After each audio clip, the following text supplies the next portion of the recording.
네, 원장님 안녕하세요. 간단하게 소개부터 부탁드리겠습니다. 예, 안녕하십니까. 저는 땡큐 서울 의원 대표원장 하정훈입니다. 저는 이비인후과 전문의이고요. 이비인후과 중에서 이비인후과는 크게 귀, 코, 목으로 나누는데 그중에 목을 전문적으로 세부 전공을 해서 그 분야를 두경부외과라고 그러는데 두경부외과 세부 전공을 해서 수술을 전문으로 하는 의원을 운영하고 있습니다. 네, 먼저 첫 번째 질문입니다. 기존 땡큐 서울 이비인후과에서 땡큐 서울 의원으로 확장 오픈을 하셨는데 확장 오픈을 결심하신 이유가 있으신가요? 네, 이제 땡큐 서울 이비인후과로 수술을 굉장히 많이 했습니다. 1년에 1000케이스 이상 이제 하고 했는데 주로 많이 하는 수술이 갑상선암 수술, 두경부암 수술, 그리고 기타 이제 두경부외과 수술도 많이 하는데 3, 4년 전부터 저희 병원에는 내분비내과 선생님이 있었습니다.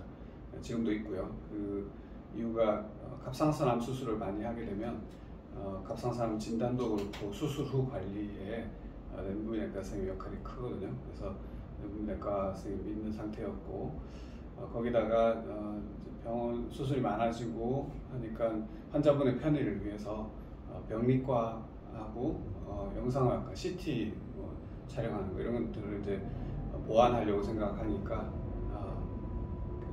확장을 하게 됐습니다.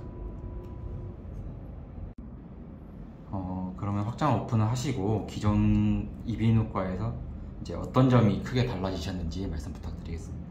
네, 크게 달라진 점은 일단 면적이 늘고 병상 수도 늘고 수술도 2배 늘어서 수술을 더 많이 할 수 있게 됐고 그리고 수술 후에 병리 조직 검사 결과가 그전에는 이제 외부에 이제 위탁을 해서 검사를 했었는데 이제는 자체적으로 검사하니까 훨씬 더 빨리 검사 결과가 나옵니다. 예를 들어서 수술 전에 하는 세포 검사 결과 같은 경우에는 수술 당일 검사 당일에 혹은 검사 다음 날까지 결과가 나오고요. 수술 후 조직 검사는 요즘은 수술 후에 한 3, 4일 정도면 결과가 나오고 있습니다. 네, 갑상선 두경부외과를 세부 전공으로 선택하시고 갑상선암, 두경부암 수술도 이제 전문적으로 하고 계시는데 대표 원장님만의 기술과 노하우가 있으신지 말씀 부탁드리겠습니다. 저는 우선 이제 그 서울대학교 병원에서 12년 가까이 교수로 있으면서 굉장히 다양한 갑상선암, 두경부암 수술을 해왔고요.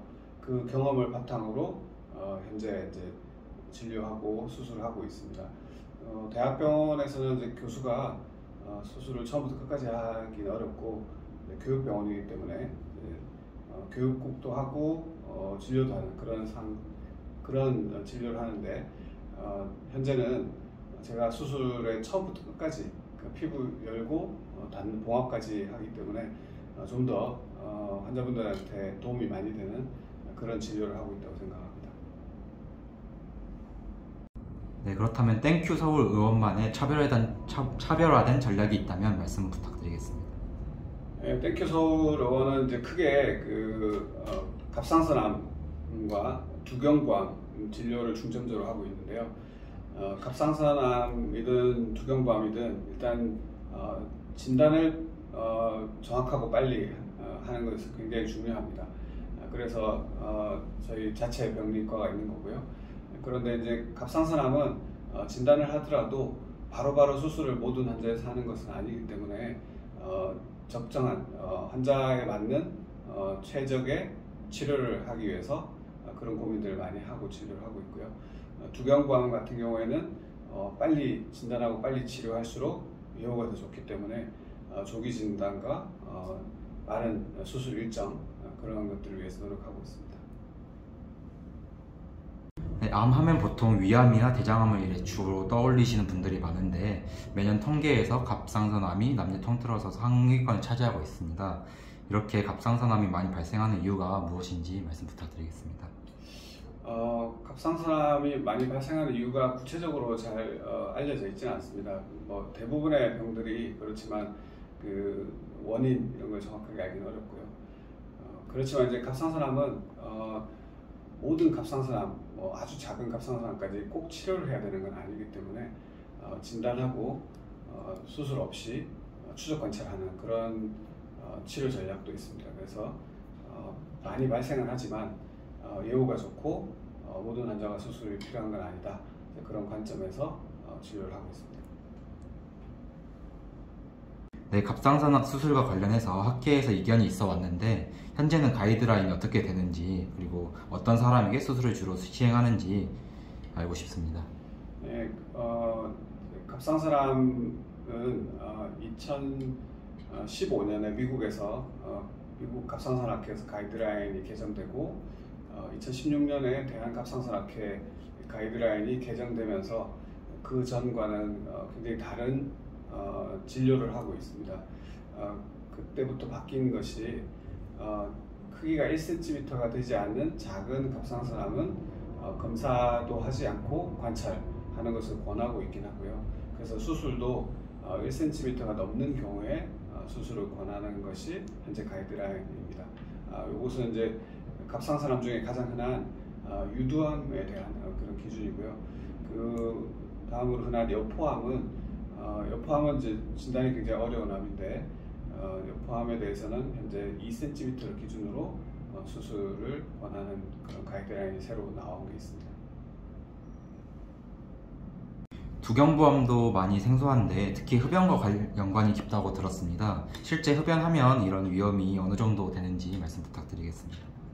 두경부암은 머리와 목, 그래서 안구를 제외한 얼굴 부위하고 그리고 갑상선을 제외한 목 부위에 생기는 암을 얘기하는데요. 대표적으로 구강암이 있고 후두암이 있고 인두암 그리고 비강암 그리고 침샘암 이런 것들이 있습니다. 그런데 그 중에 흡연과 관련이 있는 암은 후두암과 하인두암이라는 암이 대표적으로 흡연과 관련이 있고요. 흡연하는 경우에 훨씬 많이 발생하고 흡연과 음주가 같이 되는 경우에 더 많이 발생하는 것이 알려져 있는데 그 두 가지 암을 제외하고는 사실 흡연과 직접 관련은 별로 알려져 있지 않습니다. 그래서 원인을 정확히 잘 모르는 그런 경우가 훨씬 많고요. 그래서 드물고 원인도 잘 모르고 증상도 그렇게 특이하지 않기 때문에 진단이 좀 늦게 되거나 어려운 경우가 종종 있습니다.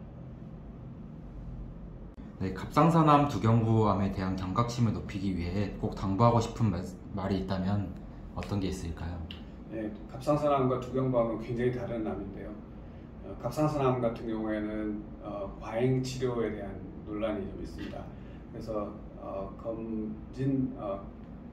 그래서 갑상선암 검진도 하지 말자는 의견도 있긴 한데 저는 검진은 하되 무조건 수술을 하는 것에 대해서는 반대하는 입장이고요. 그래서 검진하지 않고 방치되어 있으면 굉장히 심각한 상태로 발견되어서 치료가 불가능할 수도 있기 때문에 검진은 하되 적절한 시점에 수술을 하는 것에 대해서 고민을 많이 해야 되는 암이라고 생각합니다. 거기에 반해서 두경부암은 하루도 빨리 진단해서 하루라도 빨리 치료하는 것이 여러모로 유리한 암입니다.